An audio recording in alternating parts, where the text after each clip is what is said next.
Not only did the Trump administration do the least it possibly could to mark World AIDS Day, they're actively working to undo the progress of previous administrations. George Bush is remembered this week for his role in worsening the HIV epidemic.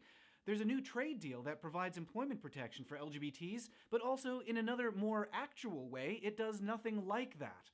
And also Verizon/Tumblr are taking steps to delete a wide swath of queer content from the internet in just a few days. We'll have the week's top LGBT news and how it affects you on Weekly Debrief.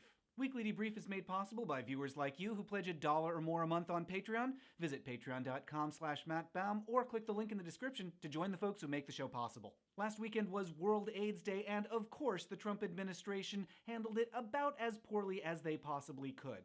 Mike Pence, who was responsible for an HIV outbreak in Indiana, delivered a speech that was simply a copy of the exact same speech the administration gave last year. Pence claimed that Republicans are making progress on HIV when in fact the administration has attempted for the last 2 years to gut funding with a budget that experts say could kill 300,000 people a year. Pence also neglected to mention that they fired their entire advisory council on HIV/AIDS, announced a new policy to kick people with HIV out of the military, and 2 years in still haven't appointed anyone to run the Office of National AIDS Policy. But this is nothing new. Since the start of the epidemic, Republicans have ignored and often exacerbated the suffering of people with HIV.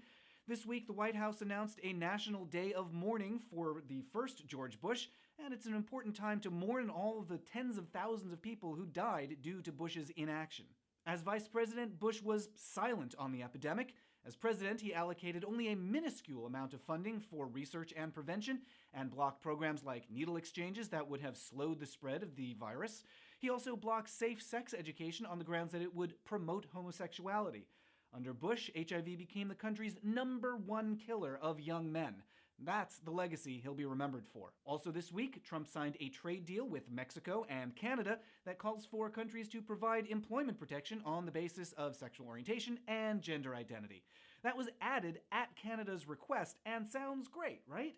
Well, Republicans in the US objected to the provision, and rather than remove it, the treaty simply adds a footnote that says the US currently meets the requirements and doesn't need to do anything different.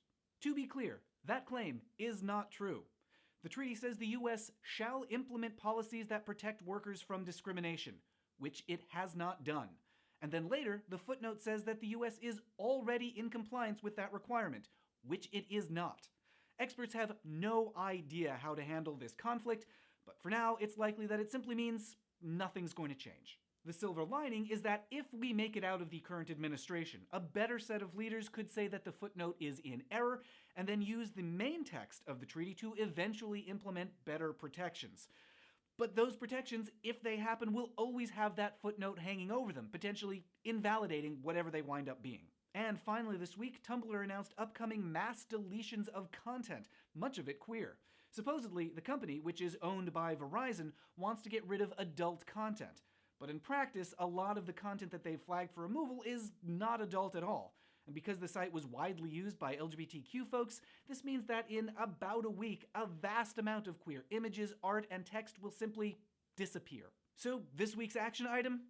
Back up your Tumblr account before December 17th. You can do that in your account settings. WordPress also has an automated process to migrate to their service if you want. To be clear, this isn't just about porn. It's a seemingly random collection of images, text, links, video. It's all going to vanish in just a few days. As always, let me know about stories that you think I should cover at @MattBaum on Twitter or in the YouTube comments. Thanks to everyone who makes Weekly Debrief possible with a pledge of $1 or more a month on Patreon. Head over to patreon.com/MattBaum or click the link in the description to check out some of the rewards available to backers. And I'll debrief you next week.